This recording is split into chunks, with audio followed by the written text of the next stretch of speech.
I'm gonna make a few videos this day simply because I've been telling myself that I'm gonna do this more often and kind of feeling it right now. So,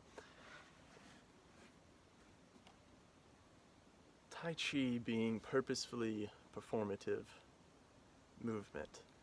So there seems to be like a weird consensus amongst groups, forums, videos, YouTube, whatever, that I see in which it's like, how can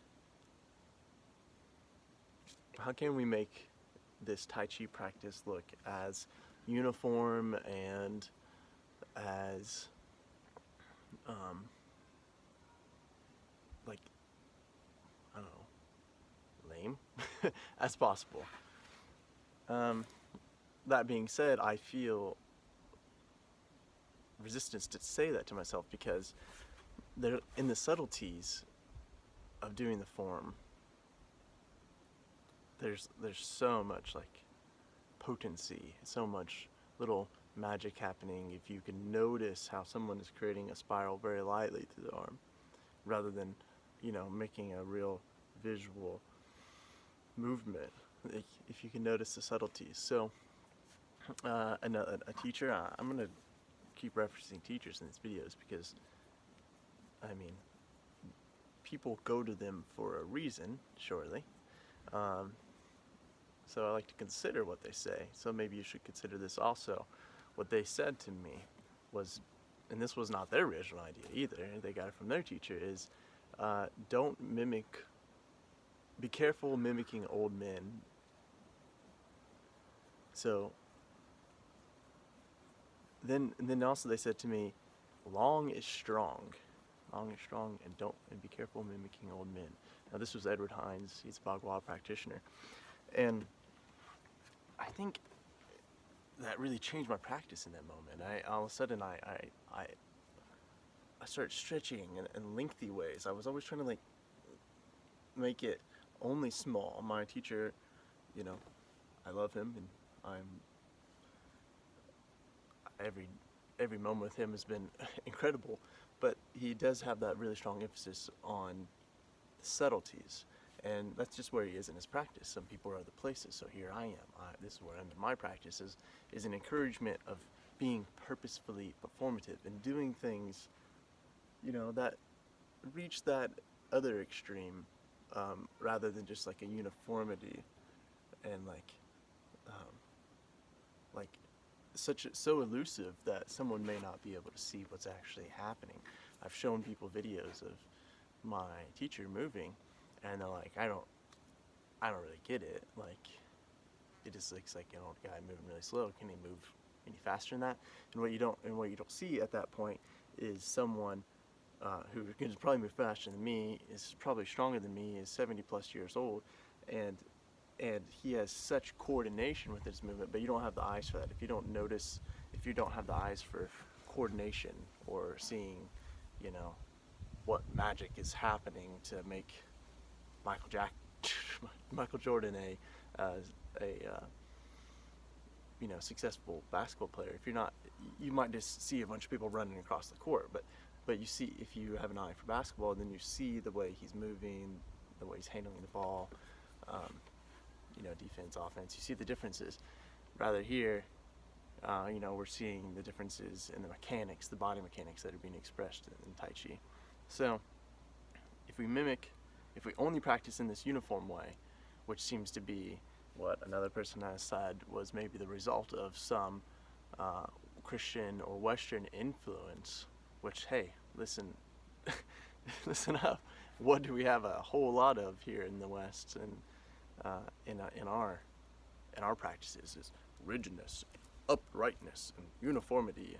I feel like what we do is we just push this Westernness onto this other practice, and we take our Western mind and put it on top of something else, and we make it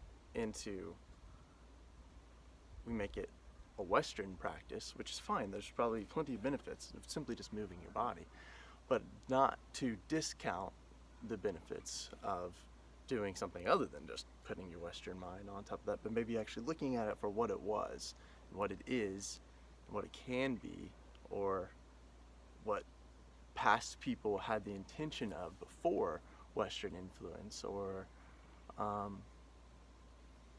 and just taking that perspective on it. It's just a simple practice of looking at the other side of the card, of the coin.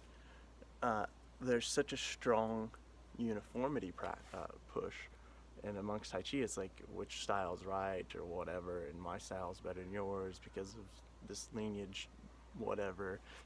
Just the circle just goes forever, and everyone has an opinion on it. But how about just explore on your own, and kind of drop some of this traditionalism a bit. Take the practice it, move your body, and see what your body's saying to do. Listen to your teacher, practice the way your teacher wishes you to practice when you're amongst them. They probably have a good reason to practice in that direction, but then also practice in your own way. And by that, I mean be expressive, play with it. In Tai Chi, we often say we're playing rather than practicing. Let's actually play with it, and stop being so serious. I say these things because what I'm doing, I'm talking to myself. I was more so rigid a couple years ago than I am now when it came to my Tai Chi practice. And once I decided to drop all that uprightness, it became a lot more fun. And I found Tai Chi showing up in a lot of different other places, amongst dancing, and by Tai Chi I mean the principles found within Tai Chi, the movement principles, these supposed maybe natural principles, falling within gravity and using it rather than like forcing ourselves onto it or within it. I show that finding its place amongst throwing darts or balancing on a slack line or whatever. But only through playing with it, through expressiveness, did I ever find that. And then all of a sudden, I caught myself playing games.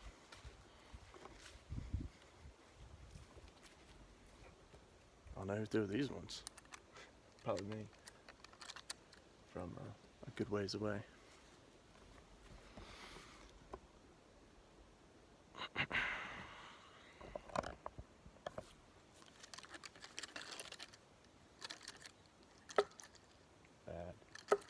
Bad.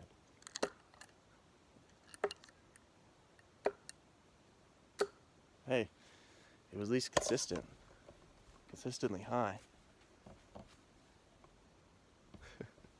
I just put this up. Been practicing for the last week or so. It's a really good place to practice some of those mechanics, Tai Chi. Anyways, guys, that's it. I just wanted to throw out this purposefully performative idea. I didn't really get into as much as I wanted to, so I'll probably talk about it again in another way. I guess what I was really getting into here is doing Tai Chi in a way that is expressive. Alright, till next time, which might be moments from now.